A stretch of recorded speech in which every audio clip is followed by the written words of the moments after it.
कभी कभी ब्रह्मांड में नैसर्गिक ग्रहों की ऐसी स्थिति कुछ दिनों के लिए रहती है, कुछ पीरियड के लिए रहती है, जो कि हम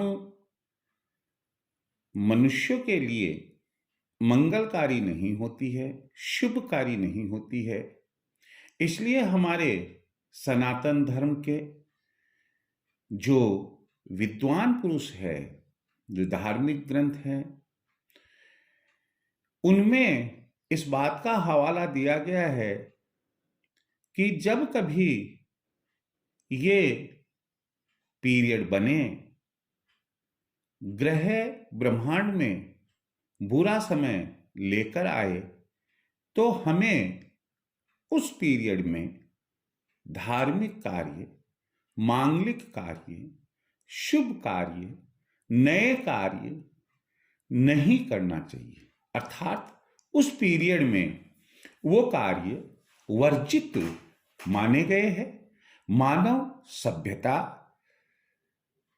का नुकसान ना हो, हम लोगों को नुकसान ना हो, शारीरिक रूप से, मानसिक रूप से, आर्थिक रूप से, सामाजिक रूप से, गृहस्थ के रूप से हमें कोई नुकसान नहीं हो, इसी वजह से ऐसा प्रतिबंध अपने शास्त्रों में बताया गया है। वर्ष में कई ऐसी अवधियां आती है, कई बार ऐसा समय काल आता है। उन्हीं में एक समय काल होलाष्टक है। होली के ठीक पहले फाल्गुन मास शुक्ल पक्ष अष्टमी के दिन से होलाष्टक पीरियड शुरू होता है और फाल्गुन मास पूर्णिमा की तिथि तक यह होलाष्टक बना रहता है। कहते हैं होलाष्टक के इस पीरियड में चंद्र, सूर्य, मंगल, गुरु, बुध, शुक्र, शनि आदि किसी न किसी रूप में हम लोगों के लिए हानिकारक होते हैं, चाहे मानसिक रूप से हो, शारीरिक रूप से हो या अन्य किसी रूप से हो। परिणाम उसका यह रहता है कि हम मनुष्य सही निर्णय लेने में सक्षम नहीं रहते हैं और हमसे कोई ना कोई गलत निर्णय लेने में आ जाता है। यह एक इसका साइंटिफिक लॉजिक है। अब यह बात जब हमारे वेद, उपनिषद, पुराण और धार्मिक ग्रंथ ऋषि मुनियों ने लिखे थे, उस समय तो ये विज्ञान का इतना प्रचार प्रसार आम आदमी में था नहीं कि वैज्ञानिक तौर पर यह बात बताई जाए। इसलिए उन्होंने इसे धर्म से जोड़कर, त्योहारों से जोड़कर और एक पर्टिकुलर नाम देकर इसे हमें समझाने की कोशिश की। तो आज मैं आपसे जो विचार शेयर कर रहा हूं वह होलाष्टक में कौन कौन से कार्य वर्जित माने गए हैं, यानी हमें नहीं करना चाहिए। यदि हम करते हैं तो निश्चित रूप से कहीं ना कहीं हम मानसिक रूप से, शारीरिक रूप से, आर्थिक रूप से परेशान हो जाएंगे। बढ़िया है कि या तो होलाष्टक लगने के पहले वह काम कर ले या होलाष्टक समाप्त होने के बाद वह कार्य कर ले। ऐसे कौन कौन से कार्य है मांगलिक, धार्मिक, शुभ, नए, जो हमें सामान्यतया होलाष्टक के इस पीरियड में नहीं करने चाहिए?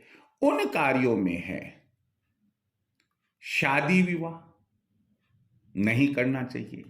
बच्चे का अगर मुंडन संस्कार का है तो या तो भैया आप होलाष्टक के पहले कर ले या होलाष्टक के बाद में। कोई जरूरी है क्या हम इस 8 दिन के पीरियड में ही करें?